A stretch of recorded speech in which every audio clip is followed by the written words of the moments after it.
الحمد لله الذي بنعمته تتم الصالحات والحمد لله على كل حال. أشهد أن لا إله إلا الله وحده لا شريك له وأشهد أن محمدا عبده ورسوله. اللهم صل وسلم على سيدنا وحبيبنا وشفيعنا محمد وعلى آله وأصحابه والتابعين ومن تبعهم بإحسان إلى يوم الدين. أما بعد فيا إخوان المؤمنين اتقوا الله حق تقاته واعلموا أن الله مع المتقين. قال تعالى: أعوذ بالله من الشيطان الرجيم. بسم الله الرحمن الرحيم. سورة أنزلناها وفرضناها وأنزلنا فيها آيات بينات لعلكم تذكرون.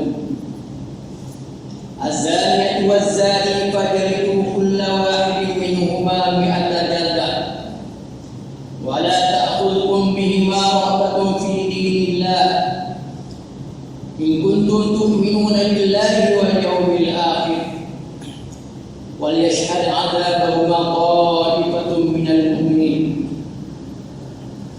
وقال تعالى: والذين يرمون المحصنات ثم لم يأتوا ب4 شهداء فاجلدوهم 80 جلدة ولا تقبلوا لهم شهادة أبدا وأولئك هم الفاسقون. Muslimin sekalian rahimakumullah. Firman Allah Ta'ala dalam surah An-Nur yang bermaksud inilah satu surah yang kami turunkannya dan kami fardukan hukum-hukum yang ada di dalamnya, dan kami turunkan padanya keterangan-keterangan ayat-ayat yang menjelaskan beberapa hukum la'allakum tadhakkarun, supaya kamu mengambil peringatan. Penzina perempuan dan penzina lelaki hendaklah kamu sebat. Salah setiap orang daripada keduanya 100 kali sebat. Dan janganlah kamu dipengaruhi oleh ke-11 dalam menegakkan agama Allah. Sekiranya kamu beriman dengan Allah dan hari akhirat, dan hendaklah dipersaksikan azab, siksaan atau hukuman kedua-duanya oleh segolongan daripada orang yang beriman. Dalam surah yang sama juga Allah Subhanahu wa taala berfirman, dan orang yang menuduh wanita-wanita yang baik berzina, kemudian mereka tidak dapat membawa 4 orang saksi, maka sebatlah mereka dengan 80 kali sebatan. Dan janganlah kamu menerima persaksian mereka selama-lamanya, dan mereka adalah golongan orang yang fasik. Sidang iman rahimahullah, marilah kita menambahkan ketakwaan kita kepada Allah. Dan marilah pada hari ini kita cuba menadap telinga mendengar satu perkara, satu tajuk penting, yaitu hudud daripada perspektif syariat Islam, di mana isu hudud sering menjadi polemik yang tenggelam timbul secara bermusim dalam masyarakat kita, khususnya umat Islam di Malaysia. Hampir semua pihak tanpa mengira latar belakang turut bercakap tentang hudud, daripada sealim-alim orang sehingga sejahil-jahilnya pun ingin bercakap, sehingga menimbulkan persepsi yang buruk, yang salah terhadap ketetapan hukum Allah Subhanahu wa taala. Muslimin sekalian, perkataan hudud daripada perkataan had ataupun sempadan ataupun batas-batas juga bermakna sekatan. Dari segi istilah syarah, apabila disebut hudud bermakna hukuman yang telah ditentukan, ditetapkan oleh Allah Subhanahu wa taala melalui Al-Quran dan sunnah Nabi sallallahu alaihi wasallam. Hudud adalah hak Allah yang tidak boleh diubah, tidak boleh dipindah oleh siapapun, tidak boleh ditambah atau dikurangkan. Bagaimanapun pelaksanaannya dalam masyarakat jahiliyah ini memerlukan kepada persediaan yang cukup rapi, seperti dari segi kefahaman masyarakat, dari segi prasarana perundangan dan penghakiman serta kompetensi pihak-pihak yang diamanahkan. Sekalian, perkataan hudud disebut sebanyak 11 kali di dalam Al-Quran. Hampir semuanya mendukung makna dan tafsiran sebagai batas-batas hukum syarak. Ini meliputi soal soalan, puasa, perceraian, iddah, zihar, faraid, pusaka dan lain-lain lagi. Contoh firman Allah Subhanahu wa taala dalam surah An-Nisa ayat 13 hingga ayat 14. Tilka hududullah wa man yuti'illaha wa rasulahu yudkhilhu jannatin tajri min tahtiha al-anharu khalidina fiha wa dzalikal fawzul 'azim. Wa man ya'sillaha wa rasulahu wa yata'adda hududahu yudkhilhu naran khalidan fiha wa lahu 'adzabun muhin.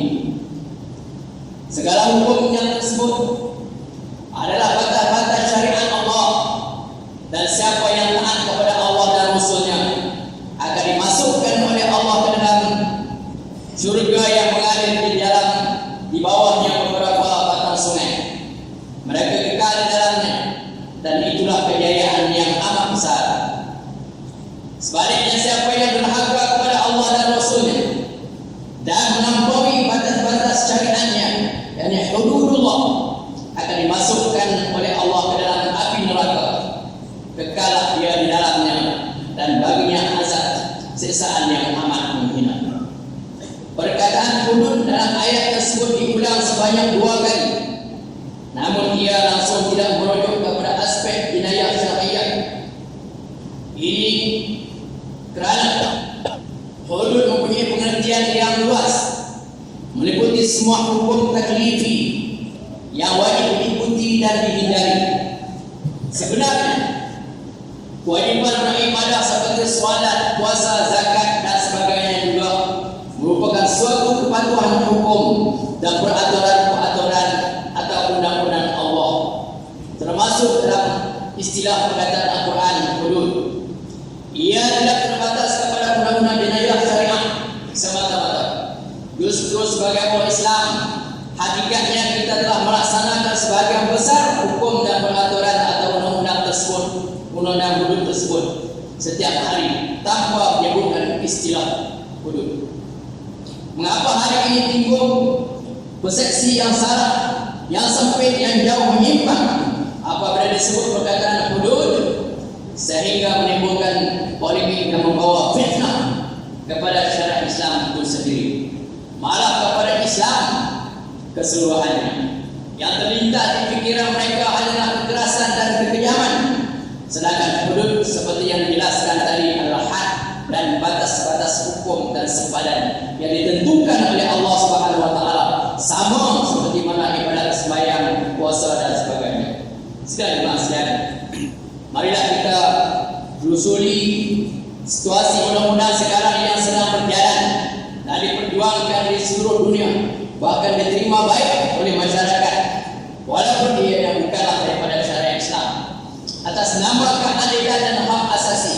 Semacam ada usaha untuk meringan-ringankan hukuman ke atas penjenayah-penjenayah. Bahkan ada di antara perbuatan jenayah yang diiktiraf sebagai kebajikan, charity. Mereka yang melakukan jenayah, yakni melanggar hukum dalam berbagai kesalahan, dibenarkan berpersatuan, diberi galakan pembelaan melalui institusi keguaman.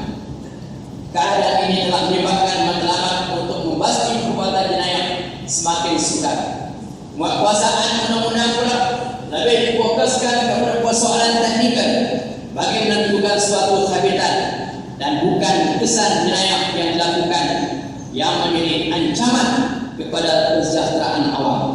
Inilah bentuk undang-undang ciptaan manusia yang cuba menempelkan kelembutan dan kasih sayang, kononnya lebih berperi kemanusiaan, tetapi dalam masa yang sama memberi muka kepada penjenayah yang akhirnya mereka dengan sewenang-wenang bergerak dengan lebih aktif lagi. Negara sejahtera, aman dan makmur yang diidam-idamkan sentiasa menemui persimpangan jalan yang sukar untuk dilawan. Sesungguhnya kebimbangan masyarakat tentang keselamatan diri, keluarga dan harta benda ada asasnya. Lantas rumah-rumah kediaman terpaksa bergerik walaupun menyadari ada risiko sekiranya berlaku kebakaran. Selain pemasangan CCTV dan alat penggerak bunyi, hari ini taman-taman perumahan juga terpaksa dipagar di samping memupah aktiviti kawalan keselamatan untuk mengawal laluan keluar masuk. Walaupun terpaksa menanggung kos yang membebankan serta menyusahkan penghuni dan pengunjung, ia telah menjadi suatu peluang walaupun yang sebenarnya ia juga tiada jaminan sepenuhnya dari segi keselamatan. Sidang Jumaat Muslimin rahimahumullah, konsep perundangan seperti inilah letaknya tidak sealiran dengan perundangan Islam yang ditentukan oleh Allah Subhanahu wa taala, Tuhan yang menciptakan alam dan menciptakan manusia dan menciptakan peraturan dan sunnah kehidupan manusia. Firman Allah dalam surah An-Nur, "Wala ta'khudhukum bima rafatun fi dinillah in kuntum tu'minuna billahi wal yawmil akhir." Dan janganlah kamu dipengaruhi oleh perasaan belas kasihan terhadap kedua-duanya, yakni kepada pesalah dalam menjalankan hukum Allah, jika benar-benar kamu beriman kepada Allah dan hari akhirat. Tepuk dada, tanya iman. Konsep meringan-ringankan hukuman serta memberi ruang yang banyak kepada penjenayah, sebaliknya mengecam perundangan Islam sebagai keras dan kejam adalah tidak benar sama sekali. Kalaupun kita terima perundangan Islam sebagai keras, ia adalah kerana hendak melihat kesannya, agar apabila undang-undang dilaksanakan, masyarakat tidak berebut-rebut untuk melakukan jenayah. Baliknya mereka takut kepada Allah, takut kepada undang-undang Allah, takut kepada hukuman Allah yang akan dikenakan di dunia maupun di akhirat. Bagaimanapun kerasnya undang-undang Islam ini, ia tidak secara mutlak, kerana di samping kelihatan keras, ia cukup berhikmah. Hikmah mempunyai pengertian yang amat luas dan ia adalah milik Allah Subhanahu wa taala. Adakah kita tidak percaya kepada hikmah Allah? Adalah sesuatu yang tidak boleh diterima oleh akal. Allah Subhanahu wa taala tersalah menentukan dan meletakkan hikmah di dalam peraturannya. Dan adalah mustahil bagi Allah melakukan aniaya atau kezaliman, sedangkan Allah Subhanahu wa taala sendiri mengharamkan kezaliman ke atas dirinya. Sesungguhnya rahmat Allah mengatasi kemurkaannya. Sesungguhnya kasih belas Allah Subhanahu wa taala terhadap seseorang itu melebihi dirinya sendiri mengasihi dirinya sendiri. Dengan lain perkataan, ia memang kelihatan keras, tetapi keras yang penuh dengan rahmat. Tidak mudah untuk melaksanakan suatu hukuman. Ia sangat terikat dengan berbagai syarat yang amat ketat, sehingga jika tidak dapat dipenuhi, maka kes tersebut akan gugur begitu sahaja. Ini termasuklah hukuman rejam kerana berzina, yakni bagi orang yang telah berkahwin, dan hukuman bunuh kerana murtad. Walaupun kedua hukuman ini dianggap paling berat, ia masih ada peluang yang mudah untuk mendapat pembebasan. Bagi pesalah zina, apabila dia menarik balik pengakuannya, yakni ikrar bersalahnya, dan bagi pesalah murtad, apabila dia bertaubat, mereka hukuman kata mereka digugurkan. Tegas dengan kedua-dua kes tersebut akan gugur hanya dengan menarik balik pengakuan atau dengan bertaubat. Daripada Perspektif tersebut jelas menunjukkan bahawa hukuman bukanlah matlamat bagi perundangan jenayah Islam ataupun jenayah syariah yang meliputi hudud. Ini kerana perundangan tersebut lebih mementingkan kesan pencegahan daripada hukuman yang telah ditetapkan. Dengan lain perkataan, hukuman dalam Islam adalah suatu proses pendidikan dan asuhan untuk membersihkan hati supaya terdorong kepada kebaikan, bukan keburukan seperti jenayah dan sebagainya. Inilah kesan yang hendak disasarkan melalui perundangan tersebut ataupun melalui kuasa perundangan tersebut, yaitu kesan psikologi di mana masyarakat akan menghindarkan diri pada perlakuan jenayah. Berhubung dengan hukuman rejam berat, potong tangan dan bunuh memanglah ia mengerikan, bukankah kesan mengeri itu akan menyebabkan orang akan berfikir 1000 kali sebelum ia melakukannya. Inilah kesan pencegahan yang lahir daripada peringkat-peringkat hukuman dalam syariat Islam. Jika sekiranya kecil, maka kecillah kesan, yakni kengeriannya, dan jika besar, maka besarlah kesannya. Inilah yang disyaratkan oleh Allah Subhanahu wa taala di dalam Al-Quran bagi kes potong tangan kepada pencuri. Nakalan min Allah, yakni siksaan cegahan daripada Allah Subhanahu wa taala. Wajarkah siksaan daripada Allah itu kita sifatkan sebagai kejam? Dan siapakah sebenarnya yang bersikap kejam? Dan hakikatnya kekejaman itulah yang akhirnya akan kembali kepada diri sendiri. Allah Subhanahu wa taala tidak bertambah mulia atau sebaliknya dengan sebab perbuatan manusia. Kerana Allah Subhanahu wa taala telah bersifat dengan sifat maha kaya dan maha sempurna. Silakan dimaksudkan pengajaran daripada khutbah ini ialah yang utamanya umat Islam hendaklah mempelajari dan mendalami pengajian hudud untuk mengelakkan salah faham yang boleh merosakkan akhirat. Rujuklah kepada Al-Quran dan hadis, bacalah dengan penuh makna, dan rujuklah kepada kitab-kitab karangan ulama yang begitu banyak. Yang kedua, umat Islam wajib mentaati peraturan yang telah ditetapkan oleh Allah Subhanahu wa taala bagi kesejahteraan hidup mereka di dunia dan di akhirat. Yang ketiga, umat Islam adalah meyakini Allah Subhanahu wa taala bersifat maha mengetahui, maha alim dalam menentukan suatu peraturan kehidupan manusia yang kaya dengan hikmah dan penuh rahmat. Umat Islam hendaklah menghindari daripada sikap suka mempertikaikan hukum Allah tanpa mengetahui kedudukan yang sebenarnya, bagi mengelakkan kerosakan akidah yang bakal menerima balasan di akhirat kelak. Innama kana qaulal mu'minina idza du'u ila Allahi wa rasulihi liyahkuma bainahum ay yaqulu sami'na wa ata'na wa ulaika humul muflihun. Semuanya perkataan yang diucapkan oleh orang yang beriman ketika mereka diajak kepada kitab Allah dan sunnah Rasulnya supaya menjadi hakim memutuskan suatu di antara mereka hanyalah berkata dengan kata-kata kami dengar dan kami taat.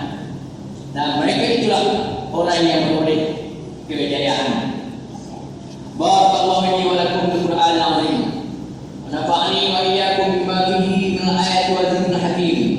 Aqulu qawli hadza wa astaghfirullahal azim li wa lakum wa lisa'iril muslimina wal muslimat wal mu'minina wal mu'minat fastaghfiruhu innahu huwal ghafurur rahim. Allahumma shalli ala sayyidina Muhammadin wa ala alihi wa sahbihi ajma'in.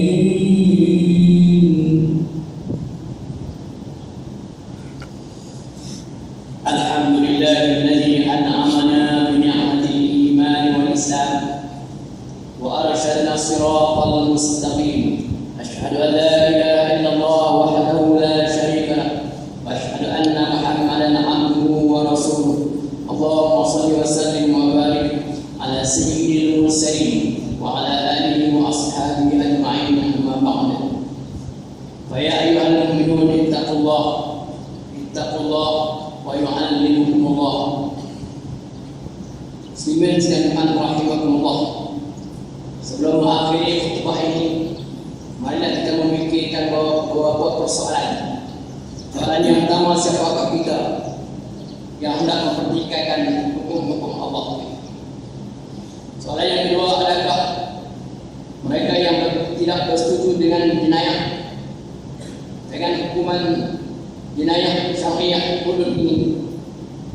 Adakah mereka bersetuju dan boleh menerima jenayah yang dilakukan ke atas agama Allah, ke atas harta benda, ke atas nyawa manusia? Kerana pencegahan suatu jenayah adalah pencegahan daripada Allah, jaminan daripada Allah Subhanahu wa taala untuk mencegah jenayah tersebut dengan cara melaksanakan dan menguasai hukum syariat Allah Subhanahu wa taala. Marilah kita mengisytiharkan bahawa hudud adalah hukum yang telah ditinggalkan lama, yang menyebabkan umat Islam hari ini ucar kacir, menyebabkan jenayah berlaku secara berluasa, lahir anak luar nikah sehingga lebih 250,000, kerana tiada hukuman yang boleh mencegah mereka daripada melakukan jenayah zina. Marilah kita mengisytiharkan bahawa dengan kita melaksanakan dan menguasakan hukum jenayah syariah ini, akan negara akan aman, masyarakat akan aman, dan semuanya akan berlumba-lumba untuk mencari keridhaan Allah Subhanahu wa taala. Marilah pada hari Jumat yang mulia ini kita memperbanyak selawat ke atas junjungan kita Nabi Muhammad sallallahu alaihi wasallam. Innallaha wa malaikatahu yusholluna 'alan nabi ya ayyuhallazina amanu shallu 'alaihi wa sallimu taslima. Allahumma shalli 'ala sayyidina Muhammad wa 'ala alihi wa ashabihi ajma'in. Allahumma ighfir lil muslimina wal muslimat wal mu'minina wal mu'minat al-ahya'i minhum wal amwat innaka sami'un qaribun mujibud da'wat wa ya qadiyal hajat. Allahumma ihdina siratal mustaqim wa ahdi sultana as-sultan al-halim wa al-jamsha ibni amru as-sultan al-shah. Allahumma ansur al-islam wal muslimin wa dammir al-kafarata wal munafiqin wa dammir a'da'aka a'da'ad-din. Rabbana atina fid dunya hasanah wa fil akhirati hasanah wa qina adzaban nar. Ibadallah, inna Allah ya'muru bil 'adli wal ihsani wa ita'i dzil qurba wa yanha 'anil fahsya'i wal munkari wal baghi ya'idukum la'allakum tadhakkarun. Wadhkurullaha al-'azim wa yadhkurukum washkuruhu 'ala ni'amihi yazidkum was'aluhu min fadlihi yu'tikum wa la dhikrullahi akbar wallahu ya'lamu ma tasna'un.